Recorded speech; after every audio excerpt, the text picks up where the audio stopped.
కుల రాజకీయం, వర్గ రాజకీయం, వ్యక్తి రాజకీయం, దోచుకు తినే రాజకీయం ఇది పక్కన పెడితే ఆంధ్రాకు ఒక అద్భుతమైనటువంటి అవకాశం.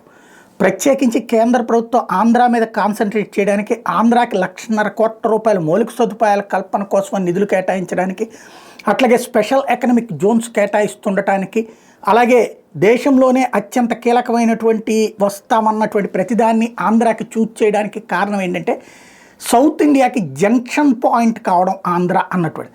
అటు పక్కన ఒరిస్సా ఛత్తీస్గఢ్లకి, ఇటు పక్కన తమిళనాడు కర్ణాటకలకి, ఇటు పక్కన తెలంగాణకి, అటు పక్కన మహారాష్ట్రకి, అన్నిటికీ ఇది జంక్షన్ పాయింట్ కావడం అన్నటువంటిది కీలకమైనటువంటి అంశం. ఒక హెలికాప్టర్ పరిశ్రమ తీసుకున్న, ఒక సెమీకండక్టర్ చిప్స్ పరిశ్రమ తీసుకున్న, ఇంకోటి తీసుకున్న, ఇది పెద్ద కథ నడుస్తున్నటువంటి సిచ్యుయేషన్. దీన్నే ఇక్కడ గుర్తుపెట్టుకోవాల్సినటువంటి అంశం.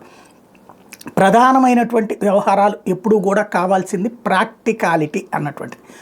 ఈ ప్రాక్టికాలిటీ దిశగా కేంద్రం అడుగులు వేస్తుంది. ఈ సందర్భంలో నావాడే బాగుపడాలి, ఎదురోడు బాగుపడకూడదు, నా కులపోడే సంపాదించుకోవాలి, ఎదురు కులపోడు సంపాదించుకోకూడదు, నావాడైతేనే పర్మిషన్స్ ఇస్తాను, ఎదురోళ్ళని అయితే చెడగొడతాను అనేటటువంటి రూట్ని పక్కకి తీస్తే ఆంధ్రప్రదేశ్ అభివృద్ధి అనేది పరుగులు కాదు, దాన్ని ఏమనాలి అంటే సూపర్ ఫాస్ట్ ఎక్స్ప్రెస్ లాగా దూకుడుగా వెళ్ళేటటువంటి అవకాశం ఉంది.